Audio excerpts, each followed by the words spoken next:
Picnic সেরে ফেরার পথে ঘন কুয়াশায় নিয়ন্ত্রণ হারিয়ে নেশাগ্রস্ত চালকের দরুন দুর্ঘটনার কবলে পড়ল পিকনিকের বাস গাড়ি।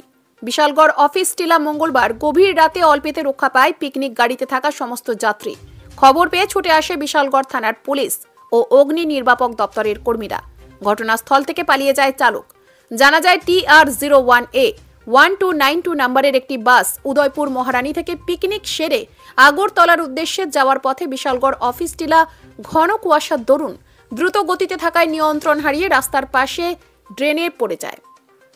পিকনিক গাড়িটি দুর্ঘটনার কবলে পড়ার সাথে সাথে গাড়ি থেকে লাফ দিয়ে ঘটনাস্থল থেকে পালিয়ে যায় চালক। এতে বরাত জোরে রক্ষা পেল গাড়িতে থাকা পিকনিকের যাত্রীরা। এদিকে খবর পেয়ে বিশালগড় অগ্নি নির্বাপক দপ্তরের কর্মীরা দ্রুত ঘটনাস্থলে ছুটে আসেন। এদিকে বাস গাড়িটি দুর্ঘটনার কবলে পড়ার খবর পেয়ে ছুটে আসে বিশালগড় থানার পুলিশ। তবে অল্পেতে রক্ষা পায় সমস্ত যাত্রীরা। আতঙ্কে রয়েছেন যাত্রীরা। বিশাল দুর্ঘটনার হাত থেকে অল্পেতে রক্ষা পেল এই পিকনিক গাড়ি। কারণ যে জায়গায় দুর্ঘটনার কবলে পড়েছিল পিকনিক গাড়িটি তার থেকে দুহাত সামনে ছিল বিশাল নালা।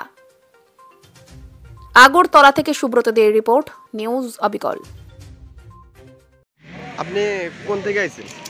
আমার মহারানী। কই যেতে দিয়েছিলেন? মাসির বাড়ি যাচ্ছি, পিকনিকের গাড়ি দিয়ে। এটা পিকনিকের গাড়ি আছে। কোন কি হয়েছিল এখানে? হঠাৎ করে ড্রাইভার, আমরা তো গাড়ির মধ্যে বসে আসছিলাম, হ্যাঁ, হঠাৎ করে দেখলাম যে গাড়ি একদম পুরো সাইডে গেছে। কি কারণে সামনে কোনো গাড়ি আসছিল বা এমন কিছু? আমরা তো গাড়ির মধ্যে বসে আসছিলাম। কি বুঝছেন যে ড্রাইভার কি কোনো? ড্রাইভার তো এরকম মানে কোনো ড্রিঙ্ক করছে না, আইলে তো উমরপুর থেকে এতটুকু পর্যন্ত আইছি, এমন কোনো। ড্রাইভার কই আছে এখন? ড্রাইভার ঠিক আছে। কেন বাগছে বা কি বুঝছেন?